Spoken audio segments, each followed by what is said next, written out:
I hope everybody has one, and you could call it an escape, you could call it a grounding tool. But as long as you have a place that is a reminder to you that this situation is not bigger than who you are and what you are, it really is a transformational thought that I wish everybody puts into practice.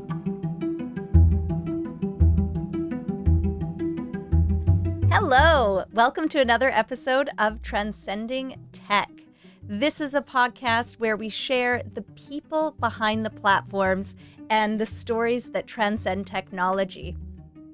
This episode of Transcending Tech is brought to you by the WIT Network. I've been a member for 2 years now, and I can say as my firsthand experience that it is an incredibly powerful community of women igniting excellence. They provide training, mentoring, and most of all, a warm and welcoming community.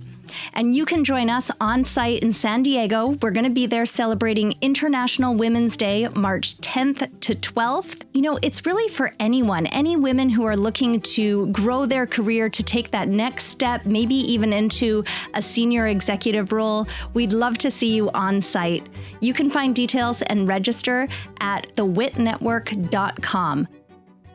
I'm your host, Ashley Bogstad. Today on the show, we have Akanksha Bilani, and she joins us after 2.5 decades at Intel, one of the most iconic companies on the planet.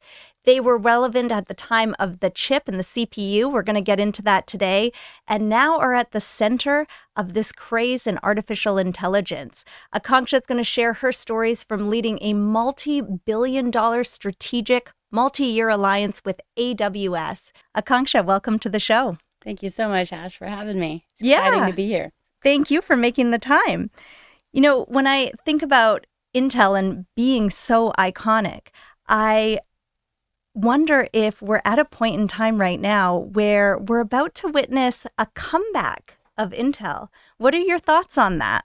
Traditionally and by legacy, we're almost a 60-year-old company. I do definitely feel we're back in the mix of making a comeback or a reminding back our customers and our partners in our ecosystem that silicon truly matters.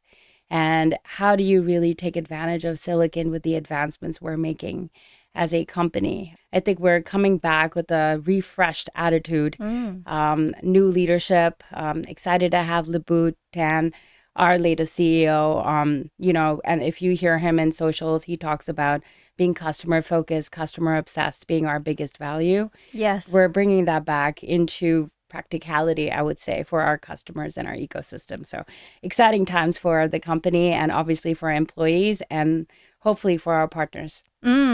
So I was looking, and you've actually been at Intel for 7 CEOs, 8 if you count the co-CEO as 2 seats, but there's been 7 changes of the reins in your duration there.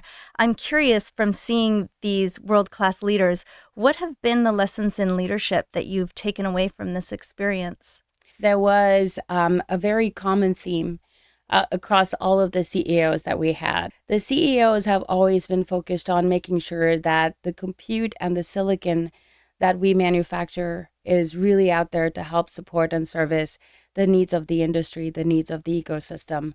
If you look at the entire trend from Andy Grove's time to Paul Otellini, to Renee James, to Brian Zanuck, to Craig Barrett, to Pat Gelsinger, and now with Lip-Bu. I think the basic value of the leaders that we've had has remained the same on how important it is to listen to customer. I listened to Lip-Bu Tan. I think it was his opening of your conference last year. He had only been in role weeks or days at the time of the address. 2 weeks in, yep. 2 weeks in, and he had been using this time to meet with Intel's customers and asking brave questions around how would you rate and grade our products.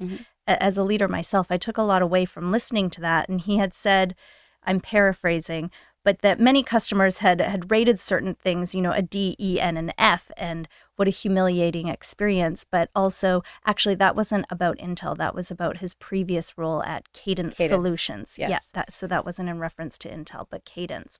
And while that was humiliating, it was also this ground zero to be real about what customers need and to actually build a great growth engine for the company. I found that quite inspiring because we can shy away from the tough conversations at times. So, Lip Bhutan, what are you seeing differently in the culture of Intel since he came into role March last year? Yeah, it feels like he's been in the company for a lot longer than March of last year. I think he has always tracked, with Intel, even coming in from Cadence. Cadence and Intel have been massive partners where high technology and semiconductor space, anyways, for a very long time. So have been partners. I think what is refreshing about the Bhutan is him bringing this fresh perspective of humility. If you hear him, a lot of companies and organizations that have products that, resonate in the market, we kind of get into the what's the next that we need to do? How do we modify the product? How do we make it? How do we transform it for today's industry, for today's world? And we don't spend enough time to retrospect. And I think with Liputan coming on board, he gave us that concept that, we have to also take a step back, that we have missed our mark on certain technology roadmaps. We have missed our mark on leadership that we should have had maybe, say, 3 or 4 years ago. And so he comes in with that fresh perspective to say, let's be humble. Let's start from ground zero. Let's go 101 with our customers and sit down and talk to them about the 10-year journey that they have seen with Intel. Take the good, take the bad, and then implement the bad into something that's going to be positive and challenging for us to go out and respond back to the customers. So I think that vision for him to say, we're not, for lack of a better word, I'm going to coin my 20-year-old here's phrase that she likes to use a lot. We're not all that, but we can be, and we should be, and we have been. So let's figure out how we can be all that all over again for our customers. And, 60-year-old companies have, resistance to change. And I think with Libu bringing in the current line of leadership, which is almost a complete set of new leaders, from our CTO to our CPO to our CRO, that's really a very exciting new vision that Libu has is, let's take the tribal knowledge where it's necessary and make them, put them to task on leading strategy for the team. I've found him inspiring to listen to. He's a very intelligent person, and you can see his engineer-like thinking and working through a problem. I'm personally excited to see where this journey goes for Intel. But I also want to get to know you, Akanksha. It's been wonderful, even through this journey of getting here to the podcast, getting to know you a little bit. Now, hopefully I have this right, but you've lived in 7 countries, you speak 5 languages, and you went to 14 different schools. So I'm curious what you think this global mindset and being a global citizen has really brought to your life, maybe both personally and professionally. Professionally, it's helped me recognize that we need to keep transforming, regardless of which position or which work stream you're leading for the company. We have to be agile enough, since we are in the job of responding back to customers' requirements. We need to be as agile and quick to transform as possible. I've always had the startup mentality. Let's not just go with the flow, but let's figure out where the next flow is actually going to be, or be part of the top of the wave and see where that wave is going to land you. So the startup mentality, again, it's because you can't take anything for granted because of, the constant switches that I've made personally, whether it's different countries, whether it's learning to eat different kinds of foods, whether you start to build affinity for spicy food, or just, different cultures, and taking that all in. As someone who travels a lot myself as well, and has lived in some different places, any sticky situations you've gotten yourself into, or where things have just been, not what you expected, or... Well, yeah, many. When do we not have sticky situations? In Japan, it's just different cultures, different environments and different beliefs that every country has. And I go in with, my American attitude and my mentality of like just being loud and, assertive about what we needed to discuss in this meeting. And for about 15 minutes, there was like literally nobody that was responding to me. So first I was like, maybe it's, I'm just overwhelming these people. I think I'm too loud. And basically, they didn't understand a thing that I was saying because I couldn't speak Japanese. And so, Oh, the wow. team next to me, they were like, Akanksha, you need to take a pause so we could translate what you're saying. So sometimes you just take, people for granted that they will, just digest every single message that you have. And a learning from that was that I have to sit and listen to what it is that we need to accomplish in the meeting and how we're going to be able to do that. And I think that is, a value that we, as a team, as well as what we do within Intel, have kind of put into our second DNA is to really make sure that we read our audience, we prepare, and we go in with something that's going to be valuable for the teams that we're discussing to take back home with them. So I think Mm. that's a spicy but different kind of situation, sticky definitely. And I then of course I took them later for sushi and sake, and I was very very badly humbled that they over saked me. So not a sticky situation, but a little embarrassing one because I talked up a really great sake game. I was like, I'm gonna, we're gonna do this and we're gonna have sushi and sake together. I ended up eating all the sushi and they ended up having all the sake. So another sticky situation, and definitely was humbled by that tremendous and fabulous crowd that we were hanging out with. One of the things that strikes me about you is authenticity. And when I hear these stories and I think about all these places that you've lived and cultures that you've experienced, you're at a global in a global role at Intel. Mhm. And I think there are so many people that end up in global roles that don't have those opportunities. And you're able to really be more empathetic, I would think. Does that ring true to you? Absolutely. I think it helps you really understand, just the flavor of what you want to accomplish with the stakeholders that you have in a global business. You have thousands or 10,000s of stakeholders that you want to be vested in going and listening, talking, and discussing with, so everybody also feels they're part of the journey along with us. So many of us in global roles think that, I call it the ivory tower. The strategies, the policies, the programs that we apply in the global ivory tower, which is normally our headquarters, Mm-hmm. is going to be well recognized and adopted across all of the regions. And if we don't get a chance to go out there and really see what you thought is going to be globally or universally accepted, is really having roadblocks in certain countries. I think that's a very eye-opening, experience for us, and we as global leaders, or even just global citizens, or even if you're not global, I urge people to go out there and just explore different cultures, so you get a lot more aware of how you're not all that, but Absolutely. also it helps you transform and start to address that.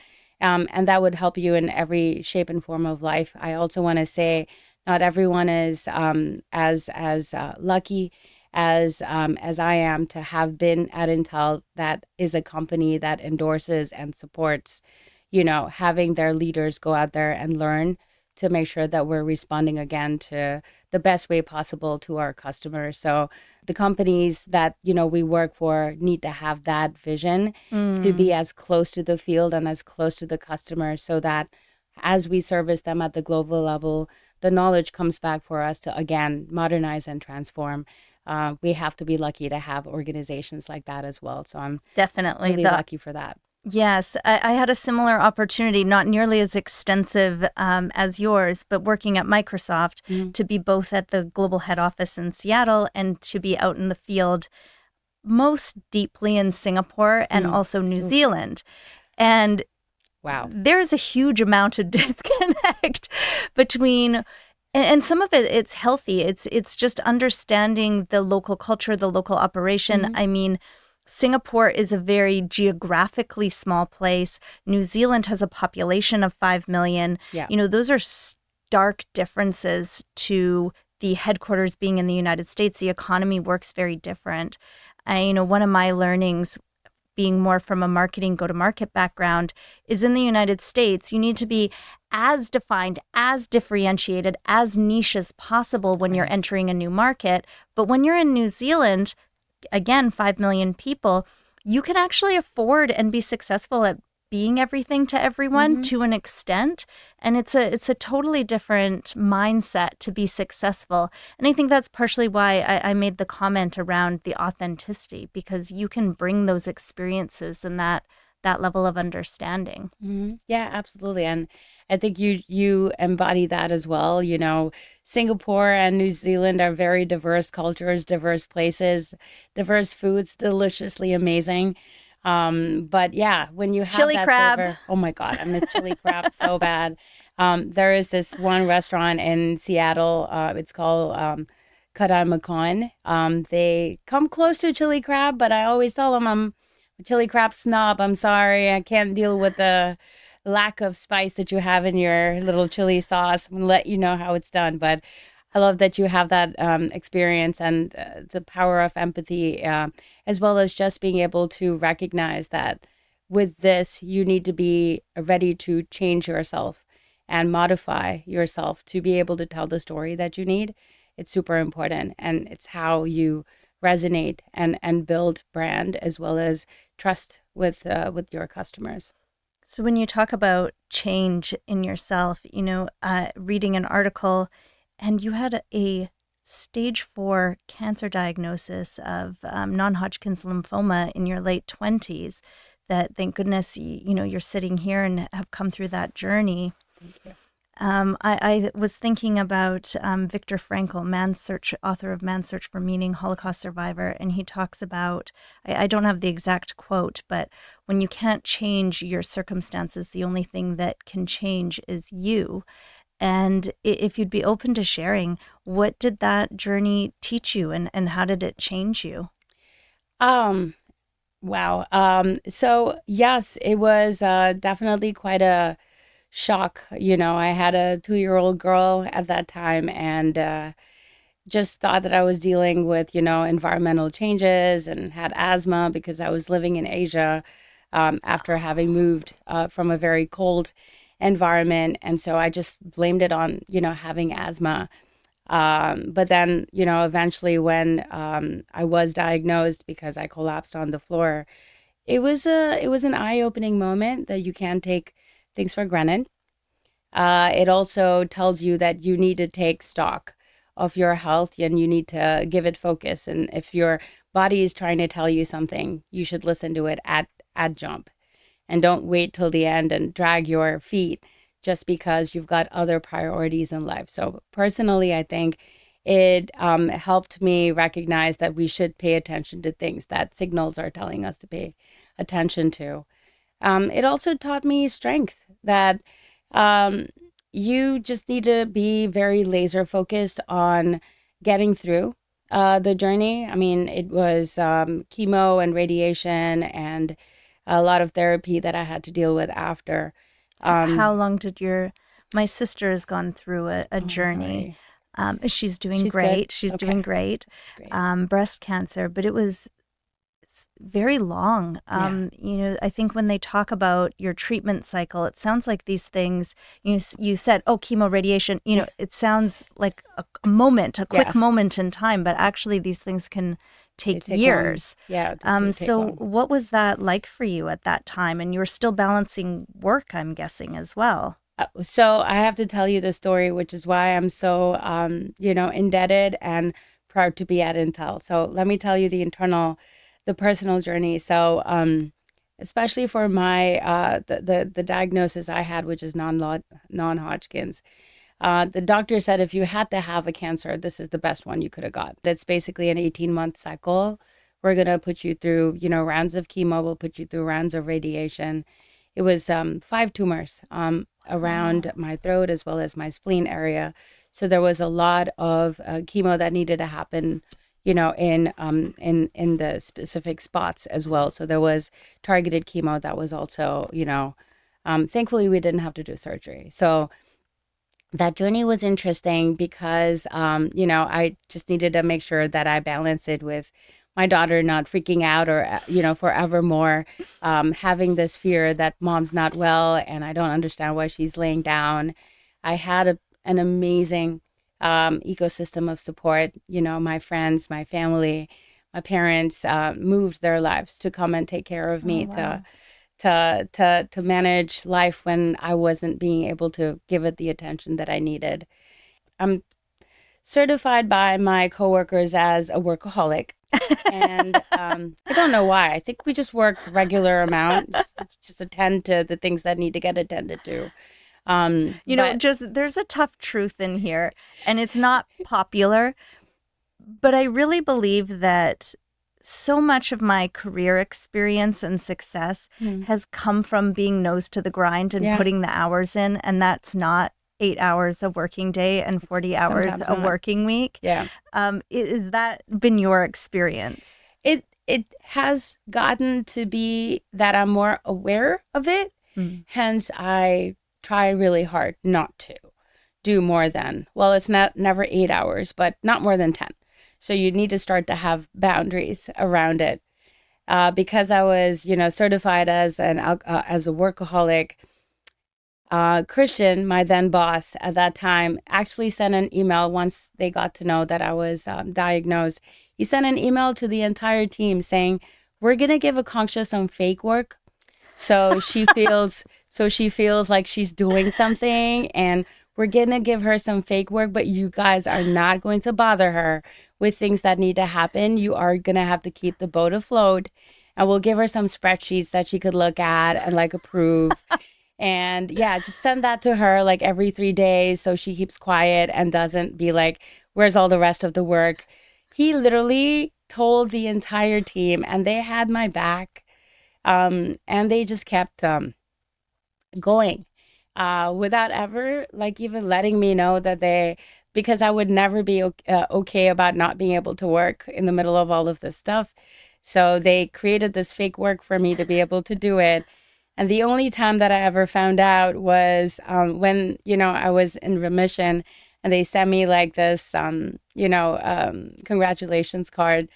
There was this one person that sent me an email and said, "Is it okay now if I give you the work that I really need I you to need pay help. attention to?" And I was like, "What do you mean?" And she's like, "Here's the 15,000 emails that went about for us to make sure that we don't bother you." So it's a blessing to have this caring community of people, obviously, that are related by blood or, by friendship and childhood memories, the lifelong friends, but it's tremendous to have that at work as well. So Was it's a there, blessing. yeah, was there ever a moment where you doubted that you were going to come through? I did not know. I didn't give myself that chance. I just Mm. said, I have a 2-year-old daughter, I have a lot to see in life, lots of people that are dependent on me, and I'm going to beat it, and nobody told me otherwise. There were times when, pain was acute, but, pain is temporary, as is everything in life. When it's painful, it's a moment in time. Does And your yoga practice help you with cultivating this mindset? I took on yoga Oh, okay. after I was in remission. I am um, a rigorous worker outer. So I do Zumba and I teach Orange Theory actually. So those things have been in my DNA from since life and since childhood. Been a swimmer and athlete when I was younger. So cardiovascular work and breathing out your oxygen when you need Mm. it has been a really good way in which I've been able to center my life, despite, having exciting moments. But yeah, yoga has definitely helped me further center, and just given me a sense of calm when, you deal with the things that you're not aware of or are not anticipating. Yoga or any kind of like just rehab for your body. That's what I really call yoga to be. It's just rehab for your body. Anything that you take on and adopt as rehab, and I know that you know this as well, is great for you to build, your emotional as well as your physical capability to deal with challenges that come about. Because challenges will stay, and those are actually your constant. Mm. Any tips or tricks that work for you, say in a work setting? You get Mm-hmm. anxious, you're stressed out about something, or it's an intense situation. What do you kind of do in that moment to reground yourself? What I like to do is put it down on paper. So at that current moment, what I do is I try to take a step back from, going in with my immediate instinct of offering the advice, sit and listen to the problem and have everybody that is having the situation or is part of the situation have their say. I write it all down and then truly honestly, like old school, I do a pros and cons and a SWOT. And literally, so I have post-its all across my table at most times because again I'm a millennial, so I don't believe in putting it all on the laptops. So I have post-its where I'm like, I do a SWOT. This is our challenge. This is what we need to get to, and what's the work back of it. And I think at most times it's helped us see voice of reason, gather together team members that also recognize that hey, it's either not that sensational or it is workable or it is so unworkable that we're going to have to figure something out and get extra support or help on. So just being less anxious is a constant effort that I put into place, literally mentally, so that there's calm around. And if you as a leader are calm, your team members and your customers and your partners shall stay calm. Also, when it's time, very much like Libu, when it is time for you to apologize or recognize a situation, recognize it, be vocal about it, and say, understood, got it. We will course correct. That also creates a calm around the people that possibly are impacted by the situation. It's remarkable, I think, what a heartfelt sorry can do to Yes. regulate someone's emotional system. I mean, it is really calming when it comes from a truthful place. I think it can make a huge difference to a situation. I know definitely one of the Absolutely. things that yoga has taught me is, I'm an excitable person. We're both very active leaders. We Yes. do deal with a lot of issues coming across our desk. And I think I like how you use the word grounding because, for me, sometimes and I think a lot of women don't like doing this, but is to actually push on the waistband of my pants with my breath. And when I feel that physical constriction against my body, Mm. it just helps me to be more It reminds present you. in the moment and Yeah. that I'm here. I'm a physical thing, a physical body. And I think sometimes we just get so in our minds Yes. about things and that can be a crazy place, at least in here. Yeah. No, and I love that you have a mechanism to, snap out of it Mm. and remind yourself that, okay, this problem is not more important than me. I hope everybody has one, and you could call it an escape, you could call it a grounding tool. But as long as you have a place that is a reminder to you that this situation is not bigger than who you are and what you are, it really is a transformational thought that I wish everybody, just puts into practice. Mm. We would be a lot calmer in this world if everybody did it. Yes. Yes, we would. And, coming back to Intel, Mm-hmm. and you're at this unique moment in time because chips are so hot right now. Yep. We have this rapidly growing artificial intelligence economy. And really, one of the, if not the scarce resource that's constraining this economy at the moment, both at the government level, the organizational level, is access to chips and to the right chips. And I know that this is something that you're not only incredibly passionate about, but also very knowledgeable about. And I thought, to take it down to some basics, we'll have people listening in from varying degrees of technical backgrounds. Mm. But what is the fundamental difference, CPU to GPU? And what the heck can you do with a CPU in the realm of artificial intelligence? AI has become, or Gen AI now has become this beast that everybody needs to tame, everybody needs to buy food for. Intel has had this vision of what is required in terms of technology to ensure that you can do better analytics for the data that every company has, possibly since the past 20 years. We are silicon vendor. We make our chips. Chips are based on vectorization. Chips are based on being able to program in multiple environments today. So how do we take advantage of technology that we have built into our chips to allow for data to be analyzed faster and better with existing infrastructure? So CPUs are central processing units. It's basically your the disk that you have in your laptops. They are basically called CPUs. And GPUs are the graphics processor units, which are the accelerators. Intel's vision of this is busting the myth that every single AI use case requires GPUs. They're more expensive. They are an extension of an infrastructure that, a company or an organization already has. There needs to be additional budgets for it. And to your earlier point, right now in the world that we're living in, supply and access to this technology is a constraint. So in that world, what does a customer do? Look at your existing assets. Obviously, also please involve your ecosystem of experts that can help give the advice to you. But really look into your infrastructure and see if you've got CPUs there that can do the work of ingesting that data and helping you at least offset some of that data accuracy requirements on your existing infrastructure. So this is a really key point, and I want to make sure that we land on it. There's this myth that's being perpetrated in the market that artificial intelligence equals GPUs. And unless you've got GPUs, you aren't doing artificial intelligence. But really, the CPU is the workhorse. And that has been in our laptops, in our personal devices for decades now. And we are seeing a lot of artificial intelligence use cases taking place on CPUs. So maybe, every time there's a big trend in tech, blockchain, all of a sudden people are applying to blockchain to everything. That was a few years ago.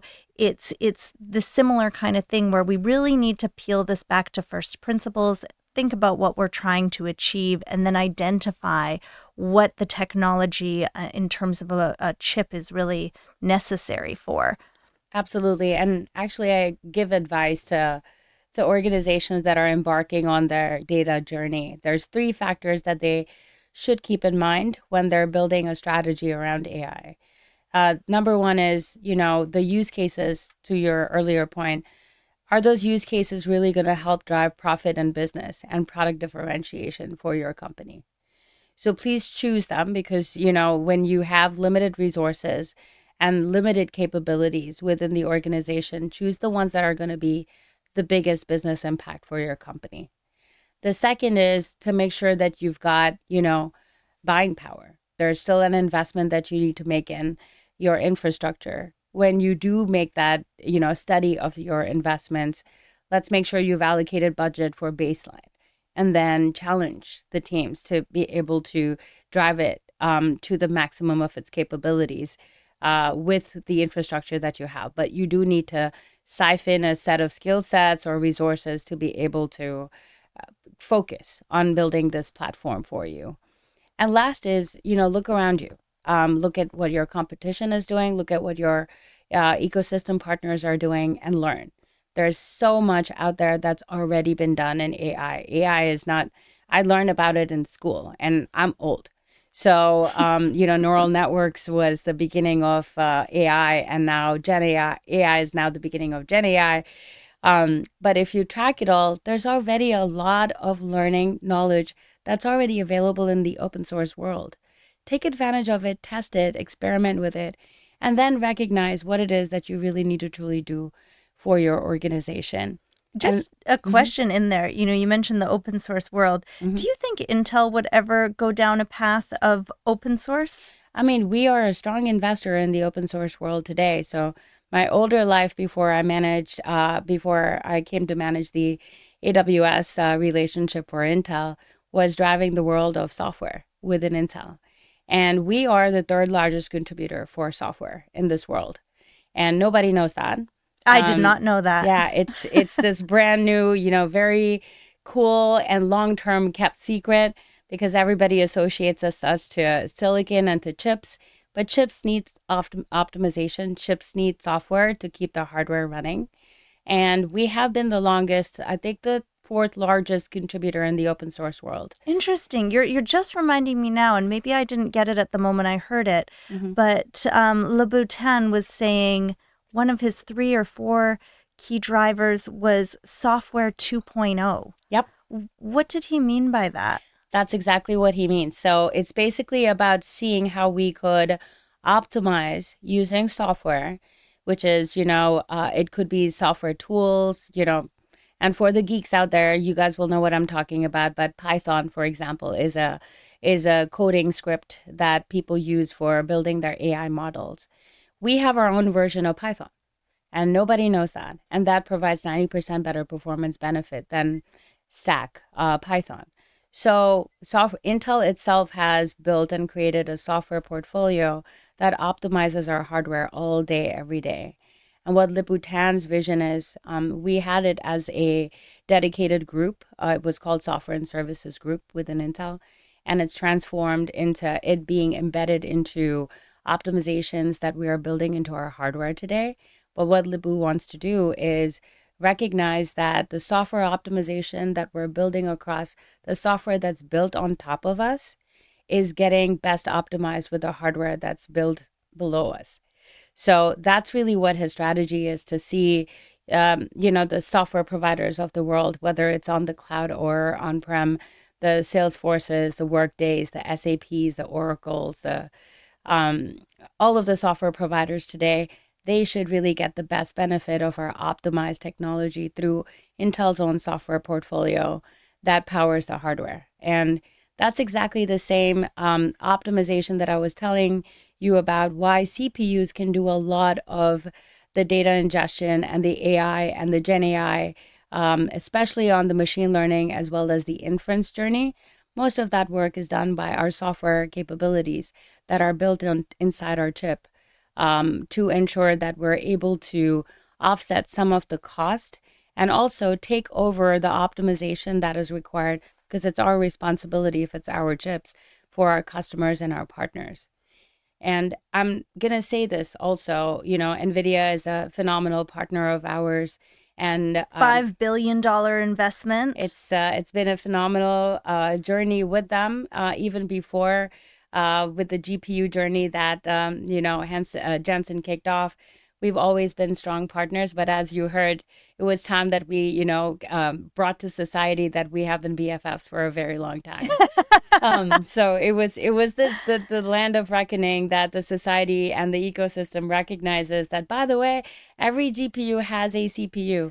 So okay, breaking news. A couple days ago, there was an announcement that Intel is making meaningful investment. You've made some strategic hires to engineer your own GPUs. Yes. Now, in the BFF world of NVIDIA and Intel, I haven't seen a response come out from NVIDIA yet, but I was curious how that fits into the partnership. Yeah, no, it's a great point. Not too controversial. It's really to ensure that we all together as silicon vendors are offering the best choice. That's a journey that we and NVIDIA have had for a very, very long time. Intel has been on its journey of building our own GPUs since a while as well. I also figured it was sensationalized in the media and that this wasn't something that just started happening a couple days ago. Yes, it's been over 15 years. We started with Nirvana. We took on some expanded AI journeys with our acquisitions with Mobileye, which is autonomous driving. And we have released Arctic Sound, which is our gaming GPU, which is more of an accelerator versus a GPU.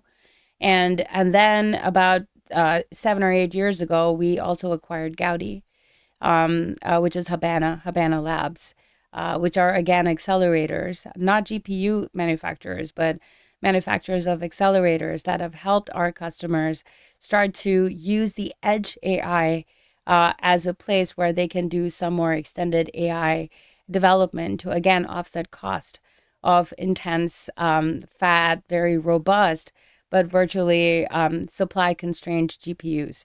We've been in our own world, but like I mentioned earlier, it's about offering the right choice to customers. Even if you look at, my customer who I call on, AWS believes in customer choice. And so they have Intel-powered, instances, which are CPU instances. They had their own homegrown instances that are both GPU and CPU instances. And we just learned to coexist because every industry, every vertical, every use case has a different requirement. And this is to make sure, going back to our earlier point, of us listening intently with our customers and offering them the best choice and the best cost, because they should be focused more on how they need to be agile as a company and leave the infrastructure and the modernization of their infrastructure work to the specialists that they've invested in, like us. You mentioned in there like changes in the market, and one of the biggest changes in the Intel market world has been your new shareholder, who owns roughly 10% of the company. So if you haven't somehow have not heard, but the U.S. government now has a 10% stake in Intel. And I think a really interesting perspective that you have is that view from the inside. How has that changed, or has it changed your daily life within the organization? With having, U.S. government be a strong investor as well as a believer in Intel, it's really helped reduce dependencies of having the thought process from customers that silicon needs to be built outside of America. And say for everyone, foundry, what does that mean? So as you guys would imagine, silicon is built in fabs, and fabs are basically the engines or the mechanism or our plants to create our own silicon. So our foundry business are our fabs that we are building and co-designing for our customers, bespoke silicon and bespoke hardware that our customers require today. Intel is the only one that's based in the US. And I think the solidarity that, the government showed to us by investing in us, it gives us a lot of pride, obviously, but also gives, again, going back to our earlier conversation, it gives the customer choice of being less dependent. Tariffs are a situation right now across the world. How do we keep the focus of investments on what is necessary for customers to acquire versus having to have the customers take the cost benefit of it not being manufactured in a place that is a lot more cost friendly for them. When Lip-Bu came into the role, people were questioning what's going to happen with the foundry business. And is this going to be another AMD story, or where is it going to go? But now with this investment from the government, the way I understand it is that if Intel gives up 51% of their foundry business, the government can take another 5%. And we've seen actions since that time, too, of Lip-Bu making investments into the foundry. Do you see that continuing? Where do you see the foundry business playing a role in Intel in the coming years? I think it's an integral part of our company and our only operating engine that we've had since the beginning of time. And so the fact that not only can we manufacture for ourselves, but we can manufacture for our customers allows for a lot more technology and innovation coming into the country that, is obviously homegrown, but also gives us a lot more flexibility to think about the art of possible with what we can build for our customers and our immediate needs. And hopefully this becomes, it already has been become a global, kind of a movement, which I think Intel is super excited about, to see how we could create more and more manufacturing plants to be able to build for custom requirements, especially in the world of AI. It's not going to leave. It's just going to expand, with the deluge of data that we've got upon us today.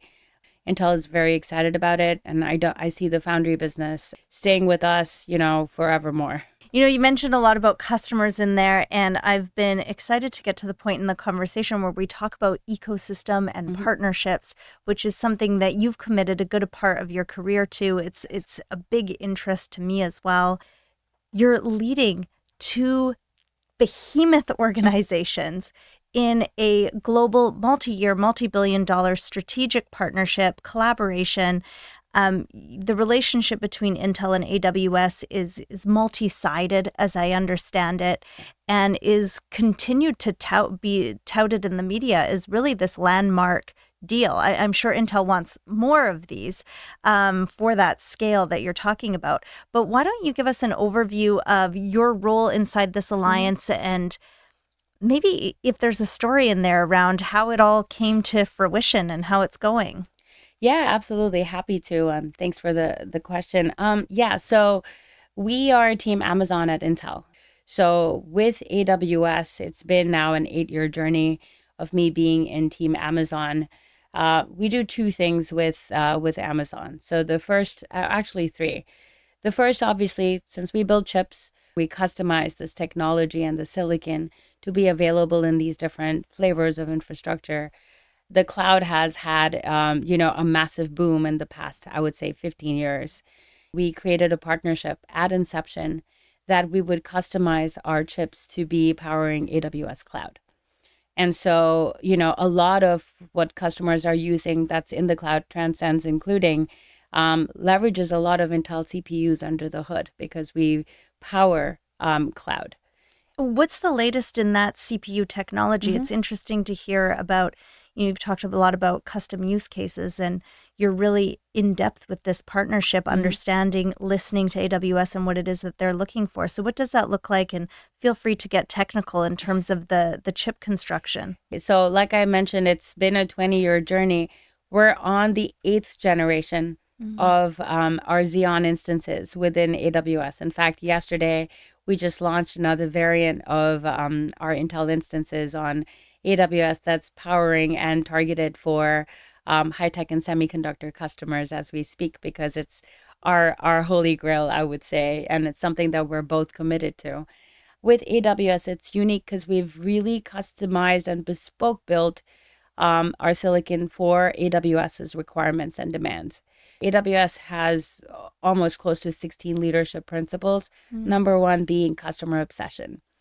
And I've seen that in complete reality, in these 8 years that I've been with them and working with them, where they keep coming to us and asking, can we make this tweak? Can we make that tweak? So we have this phenomenal and very flexible engineering relationship with AWS because their technology is built within our custom engineering group. What we've done with this generation is we've used liquid cooling capabilities to help to mitigate energy usage and power conservation, reduce carbon footprint with the technology that we have built into AWS. And in addition to that, we've increased the amount of power that we have in each instance that allows for AWS to cater to more customers because there's flexibility in the way in which we can turn on and turn off features that are needed. For example, you've got banks and investment houses that have their own version of an instance, while we've got customers in the healthcare space that have their own version of instance, which allows basically for customers to recognize that they can just focus on moving to the cloud and leave the under the hood technology to AWS and Intel to solve for and build for. So it's been a great journey with them. And in addition to, just the building and the engineering work that we do with AWS, my team works hand in hand with the AWS sales teams who also call on the same customers and partners we do. And this is where, your original question is, it's all about the power of partnerships, where we get along our ecosystem of ISVs, our ecosystem of SIs, our ecosystem of platform partners to go out there and service our customers the best that they need, depending on the industry and depending on the use case that they're migrating to the cloud. So it's been a tremendous journey with the team. AWS keeps you on your toes. I can imagine. I mean, they're known for making some pretty wild asks. They do. What has something been that's been asked of Intel that was maybe at first blush, this is absolutely impossible, or even something you said no to potentially? Yeah, and we did. 10 years ago, it was difficult for Intel as a product build team to ever think that we need to shave off features.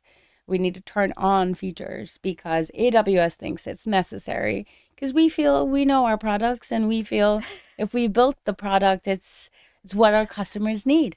And then we have this one of our biggest customers, Amazon, coming in and saying, hey, but we need you to turn this off. And we need this to be a little cheaper. Or we need this to have more power conservation. So we need you to bespoke build this for us. And I would say if you asked us this 8 years ago when I joined the team, it was a no. It was a no. And we didn't have the means or the capability to even think that we could do this. But the request and the ask from AWS kept us thinking about, can we eventually? And now we're at the point, because we've got Foundry and we've got custom engineering, that's now part of our strategy from a product landscape perspective within Intel. We are now able to address the challenges and the requirements that AWS has. So I would say AWS got us to this point with all of the asks that they make, and they come to it while they're crazy and outlandish. They come here because they really recognize and have the best analyses of what our customers truly require. They're the experts in the cloud. We're not. We power cloud. We make cloud faster. We make cloud cheaper, but they know how to build cloud. And so our goal is to make sure that we try and be as agile and as customizable as possible, which we are at the point and at the influx point, I would say today, where we could say, yeah, we could build for AWS every single outlandish requirement that they had. But this was not the case 10 years ago. So again, kudos to our leadership. It's been a remarkable journey. It has been. What has been a personal bright moment for you in the alliance with AWS, a personal win? Yeah, I think the 8th gen launch of instances last year, possibly September of last year, there was an alignment between Intel's sales leadership and AWS's sales leadership to combine forces and get to customers collectively. We used to address our customers in our own world, and our sellers were about talking about silicon and talking about our roadmaps.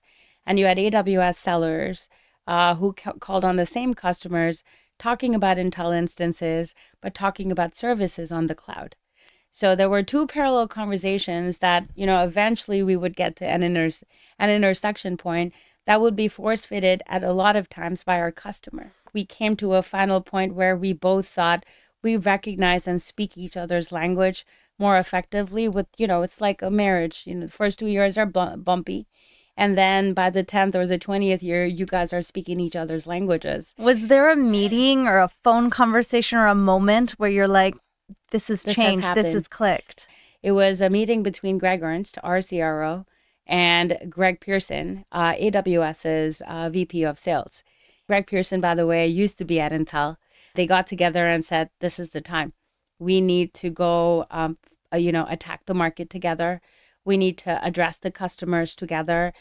Let's go parallel program together and address customers, because that is the right value and benefit for our customers. It's been an ask from customers for a very long time, but let's take it to ground, because we think this, the AGEN instances is worth that technology, and we can eat our own dog food and stand behind this technology and say, yes, the power of two is really going to help you, Mr. Customer, Mr. Partner, with going out there and creating a power of three of just delight, as well as final, happy experiences for our customers. So I would say the meeting September was that one moment where I'm like, wow, this is really going to and transform in person, us. I'm assuming. Yes, it was in person. There was a lot of positive energy there. And then we carried that into an actual program that we launched at AWS reInvent of last year. And we're starting to see this joint motion come together. And we've only had positive feedback coming through from the customers. They're like, at last.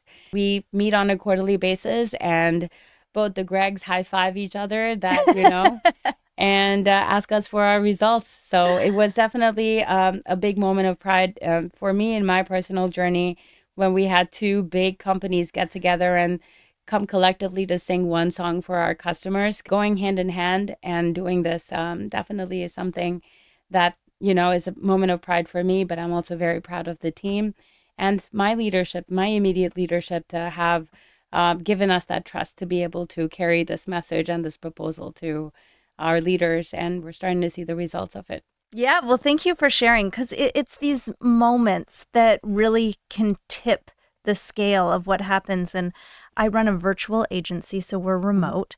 Yes. And yet I like to say remote first doesn't mean remote only. And what I mean by that is that so much of the meaningful connection in life does happen in a face-to-face environment, and that you can't replace that. Yeah. And you have these check boxes of top to top alignment, right moment in time. You have two leaders in a physical space together.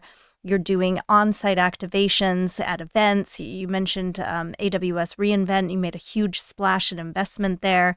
And you're also building across these three kind of classic phases of co-sell success, you might say. Yes. You've got that build with, where you're co-building solutions. You've got your go-to-market. And then really where you come in as a leader is that co-selling side. Is it like, actually, how do we land this with our customers?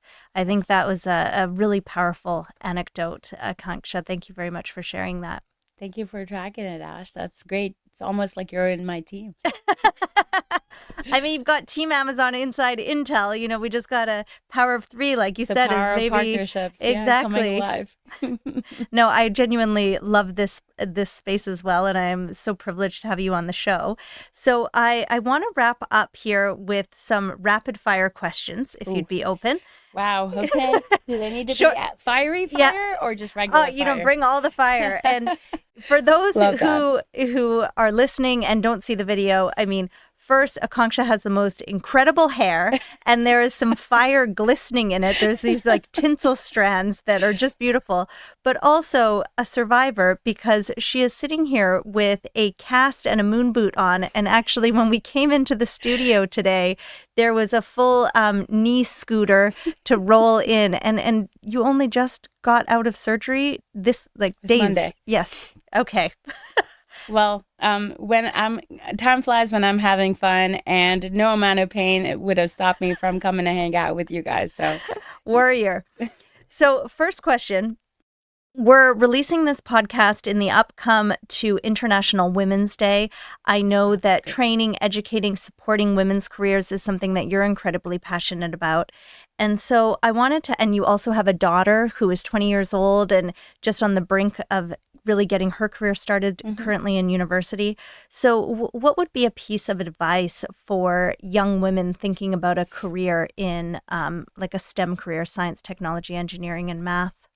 Please do it. We need you guys to have better lives in healthcare and just better engineers, with the current brain power that our youth have. Please never second guess yourself, and please go ahead and do it.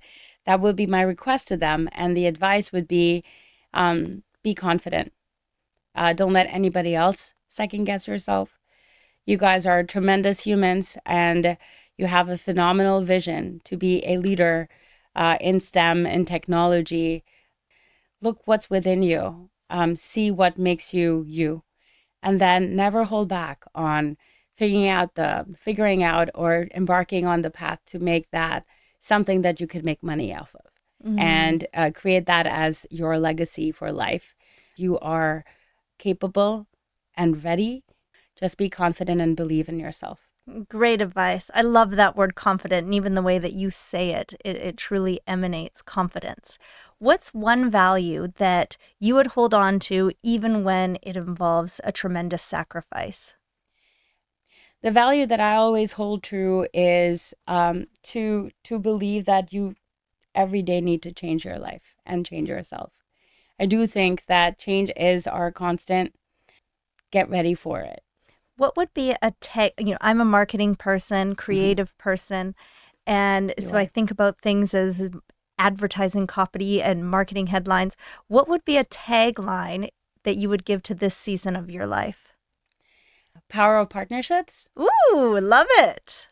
It gives me so much pride to know these different strengths that this ecosystem has, where we can all learn and give and take from each other, so we could all develop the industry together. We have the capability to do so if we just believed and were open to the skill sets that's available in the ecosystem. We are nothing without our partners. Our partners make us shine. It's about learning from each other and leveraging each other to go and drive impact in the industry. The very last question is just one word. How would you describe in one word your attitude to the future with artificial intelligence? Cautiously exciting. Cautiously excited. I love it. We won't hold you to the one word. No, I think that encapsulates a lot. And Akanksha, it has been so wonderful having you on the show today. I genuinely enjoyed our conversation and learned a lot from you. So thank you for making this a priority in your busy schedule to be here with us. Appreciate this time together. Thank you so much. That's it for today's episode of Transcending Tech. If you want to join the community and hear more podcast episodes like this, please like and subscribe on YouTube. It makes a huge difference to our business as we build this community. Thank you so much.